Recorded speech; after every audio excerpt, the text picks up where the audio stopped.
Hello everyone, তোমাদেরও যদি সঠিকভাবে লেস করতে প্রবলেম হয় তাহলে আজকের ভিডিওটা তোমাদের জন্য। চলো স্কিপ না করে পুরো ভিডিওটা দেখা যাক কিভাবে আমি সুন্দরভাবে লেসটা পরি। তোমাদেরকে আজকে সেটাই দেখাবো। তোমরা যদি নতুন হয়ে থাকো চ্যানেলটিকে সাবস্ক্রাইব করে দিও। তো দেখো, প্রথমে আমি এখানে লেস নিয়ে নিব। আমি আই ম্যাজিকের লেস নিচ্ছি। এটি খুবই ন্যাচারাল এবং লাইট ওয়েটের লেস। এখানে তোমরা লেসটাকে সামনে ধরে প্রথমে দেখে নেবে কোন দিকটা ডান দিক এবং কোনটা বাম দিক। ডান দিকের লেসটা ডান চোখের জন্য হয় এবং বাম দিকের লেসটা বাম চোখের জন্য। বাম দিকের লেসটা কিন্তু কখনোই ডান চোখে বসবে না, আর ডান দিকের লেসটা কখনো বাম চোখে বসবে না। দেখো, প্রথমে আমি লেসটা দেখিয়ে নিচ্ছি। এবার আমি লেসটা কিন্তু মাঝখান থেকে টানবো, সামনের দিক থেকে টেনে তুলবো না। মাঝখান থেকে টেনে এরকমভাবে তুলবো যাতে তার শেপটা ঠিকঠাক থাকে।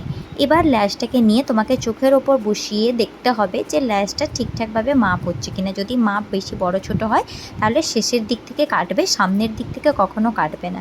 এবার আমি লেসে অল্প গ্লু লাগিয়ে নিয়েছি, তোমাদের কাছে যে কোনো গ্লু তোমরা লাগাতে পারো। এবার এটাকে বাঁকিয়ে নেবে ভালোভাবে এবং একটু শুকিয়ে নেবে। প্রথমে ল্যাসটাকে মিডিলে টাক করবে, মিডিলে ভালোভাবে বসিয়ে দেওয়ার পরে শেষের দিকটাকে টেনে ল্যাসটাকে চিপকে দেবে এবং তারপর সামনের দিকটাকে হালকা হাতে একটু প্রেস করে ধরে রাখবে, তাহলেই তোমার ল্যাসটা বসে যাবে। ল্যাস বসানোর সময় বারবার চোখটাকে বন্ধ বা খোলা করবে না, সেক্ষেত্রে ল্যাসটা নড়ে যাওয়ার চান্স থাকে। এবং ল্যাসটা বসানোর পর কিছুক্ষণ চোখটাকে বন্ধ করে রাখবে।